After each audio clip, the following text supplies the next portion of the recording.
মহাত্মা গান্ধীর জন্মদিন উপলক্ষে দেশজুড়ে যখন সপ্তাহব্যাপী পালিত হচ্ছে স্বচ্ছ ভারত অভিযান, তখন শান্তিপুর পৌরসভার পক্ষ থেকেও আয়োজিত হলো বিশেষ কর্মসূচি। আজ সকালে শান্তিপুর পৌরসভা থেকে মতিগঞ্জ বিসর্জন ঘাট পর্যন্ত এক বর্ণাঢ্য র্যালির মধ্য দিয়ে কর্মসূচির সূচনা হয়।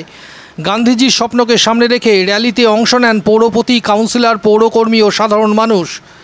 র্যালির পরই পৌরপতি নিজে হাতে নেন কোদাল ও ঝাড়ু। পৌর এলাকার বিভিন্ন মোড়ে জঞ্জাল পরিষ্কার করতে দেখা যায় তাকে। শুধু তাই নয়, বিসর্জন ঘাটের জলে জমে থাকা আবর্জনা তুলতে এবং রাস্তায় ঝাড়ু দিতেও সক্রিয়ভাবে অংশ নেন তিনি। এই অভিযানে পাশে ছিলেন 20 নম্বর ওয়ার্ডের কাউন্সিলর শুভজিৎ দে এবং শান্তিপুর পৌরসভার নির্মল কর্মী মহিলারা। সকলে মিলে পথ চলতি মানুষদের সচেতন বার্তা দেন, এলাকা পরিচ্ছন্ন রাখুন, গান্ধীজির স্বপ্নের ভারত গড়তে এগিয়ে আসুন।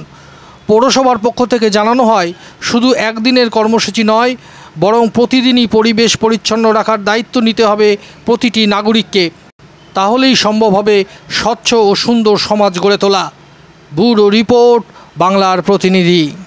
আমাদের আবেদন, পরিচ্ছন্ন শান্তিপুর গড়ে তুলুন, পরিষ্কার শান্তিপুর গড়ে তুলুন। উৎসবের দিনগুলিতে পরিচ্ছন্ন থাকুন, সুস্থ থাকুন। এইভাবে দাঁড়ান, এইভাবে।